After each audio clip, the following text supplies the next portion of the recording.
its energy, perhaps we can return to Eternia. By the power of Grayskull! In the second season, we were visiting characters that we hadn't visited so much before, and Teela was one of those characters. Her relationship with her father, her relationship to Prince Adam. They were more prevalent in the second season than they were in the first season, because again, now we were looking for new things to do. The interesting thing about He-Man is a lot of females liked it as much as males liked it. It was an odd show in that it drew female viewers, unlike other action shows on at that time did. But women like fantasy quite a bit, and we had a surprising lot of little girls watch it, especially when we moved to He-Man's sister, She-Ra. That show was very popular with women. I like women characters, and so I just like to work with the women characters. It's the sorceress! Had you forgotten about me? We thought you were gone. You can see for yourself whether or not that's true. So you had better go before I call upon the power of Grayskull. Teela was interesting. Of course, in that era, they always made the women's so glamorous and voluptuous, like comic books. But she was a good, solid character. I think as a female director, your sensibilities are sometimes different. I know for a fact for myself, I always try to downplay the violence or do it off screen, have as little impact as possible. In opposition to that, I've caught some of the guys repeating the violence to try to get more impact, losing sight of the fact that it's a child show. So, but in general, every director had a little different approach to what they did, what they liked, what they didn't like.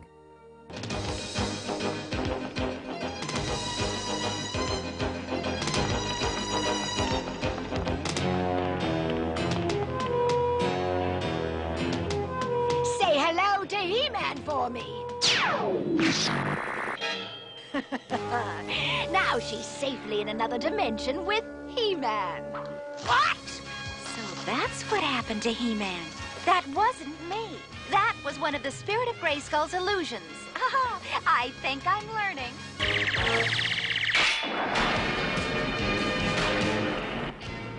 Season 2 of He-Man and the Masters of the Universe, Top 5 episode number 3. Now, to the third best episode of Season 2. To Save Skeletor, written by Paul Dini and Beth Bornstein, directed by Lou Kachivas. To Save Skeletor was the 75th produced episode of He-Man and the Masters of the Universe.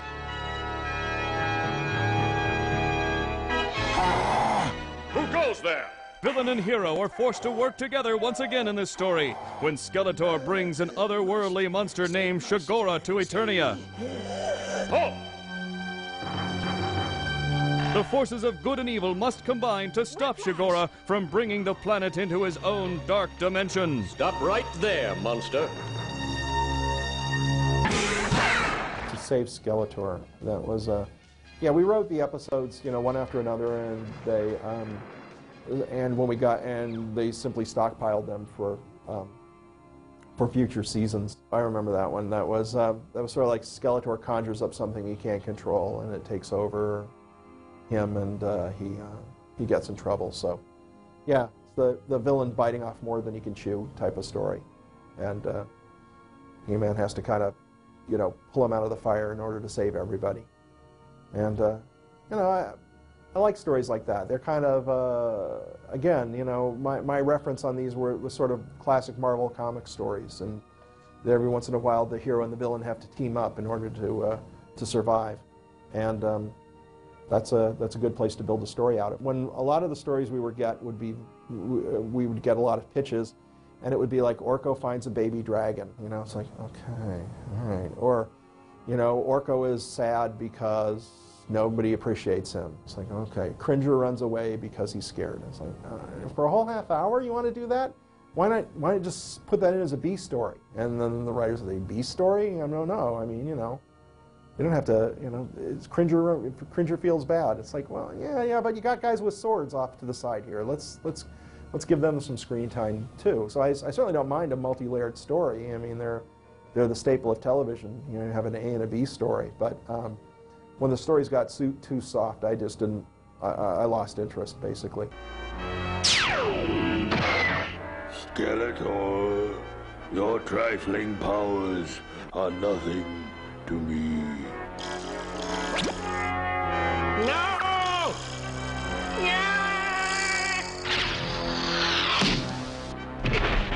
The Fiend's power is too great. We must send it back. Skeletor was, by the way, the second most popular character on the show. He-Man was the most popular, but the second most popular was Skeletor. The kids really liked Skeletor, except in France. In France, we were not allowed to, apparently, to show Skeletor. Well, this is what I was told at the time, that it was too frightening. The French have a thing about this skull, about skeleton, that death look on it, and they thought it was too frightening. And so apparently the only episodes that were shown of He-Man in France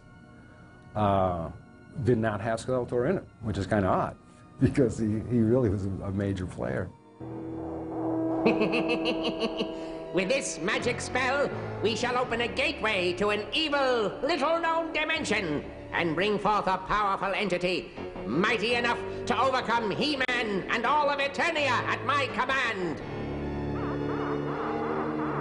Now to begin the incantation. Evil servant from beyond the galaxy, we summon you to do our bidding. I call upon the Shigura. Come now and join our forces. When you come right down to it, you really can't beat Skeletor as a villain. He was scary. He did seem a little stupid because every plan was foiled. He treated his guys really badly. And he was powerful enough to fight He-Man. I mean, he was a good adversary for He-Man, but it got to be too much. He was on the show too much the first season, and that's why I think there's a lot more episodes in the second season that you'll see without Skeletor, because we were trying to. People said as much as they liked him, they said kids were actually writing in to say, couldn't Skeletor win one? We kind of feel sorry for him every time he tries to do some terrible thing. You know, He-Man stops him. He said, can he win one? That's it!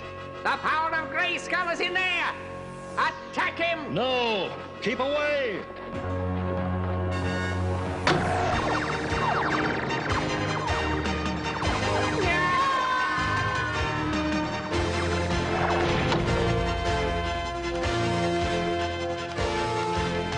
That light! What was it? Another one of the sorceress's travel corridors, except that one led to... Snake Mountain! You'll pay for this, He-Man!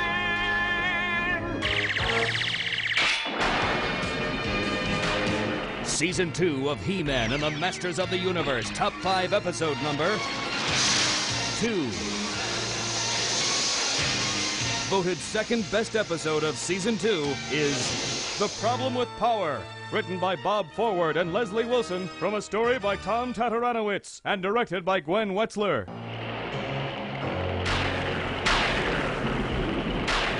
General Tataran, how nice of you to respond so quickly to my call. He-Man faces his darkest hour in The Problem with Power when Skeletor tricks him into believing he has killed a man. He was real happy to come here.